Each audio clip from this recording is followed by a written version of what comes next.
నీ జీవితంలో ఏదైనా చిత్తము తెలుసుకోవాలంటే, పర్పస్ తెలుసుకోవాలంటే, గమ్యము తెలుసుకోవాలంటే, ఎనీథింగ్ ఎనీ డెసిషన్ ఉందంటే తండ్రిని అడుగు. తండ్రి చిత్తమే చివరికి నిలబడుతుంది. తండ్రి చిత్తమే చివరికి జరుగుతుంది. జీవితంలో నీ జీవితంలో ఏదైనా జరగాలంటే అడుగు, తండ్రి నీ చిత్తం ఏంటో నాకు తెలియజేయ్యా.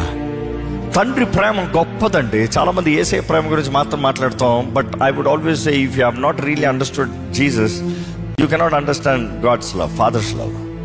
నువ్వు ఇంకా పాపిపై ఉన్నదప్పుడే నీ కొరకు తన కుమారుణ్ణి బలిగా ఇచ్చాడు. జ్ఞాపకం చేసుకో. తన అద్వితీయ కుమారుణ్ణి, ఒక కుమారుణ్ణి నీకు, నువ్వు ఆయన ఎవరంటే తెలియని వ్యక్తికి ఆయన తన కుమారుని బలిగా ఇచ్చాడు. No his love. చాలాసార్లు తండ్రి అనేటప్పుడు కొంతమంది ఆర్థడాక్స్లు ఎలా ఉంటారు, తండ్రి అంటే భయం, terror. No, you have not understood him. You have not understood him. He is love. God is love.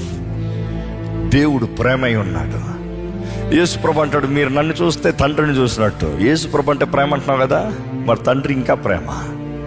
ఆయన నీ స్థితిని ఎరిగి నిన్ను ప్రేమిస్తూ నీ జీవితంలో గొప్ప కార్యాలు జరిగిస్తానికి ఆశపడుతున్నాడు. గొప్ప కార్యాలు, మామూలు కార్యాలు కాదు. నేను నిన్ను శాశ్వతమైన ప్రేమతో ప్రేమిస్తానని చెప్పిన తండ్రి, ఆ తండ్రిని జ్ఞాపకం చేసుకో. నిన్ను విడువక ఎడబాయక నీ తోడు ఉంటాను, నిత్యము నీ తోడు ఉంటానని చెప్పిన దేవుడిని జ్ఞాపకం చేసుకో. నా అర్ర చేతుల్లో నేను చెక్కుకున్నానన్న తండ్రిని జ్ఞాపకం చేసుకో. నిన్ను ముట్టిన వాడు నా కంటి పాపిని ముట్టినట్టుగా అని చెప్పాడు, ఆ తండ్రిని జ్ఞాపకం చేసుకో. He loves you so much. He wants to protect you so much. He so jealous for you. నీ కొరకు రోషం కలిగి ఉన్నాడు తండ్రి.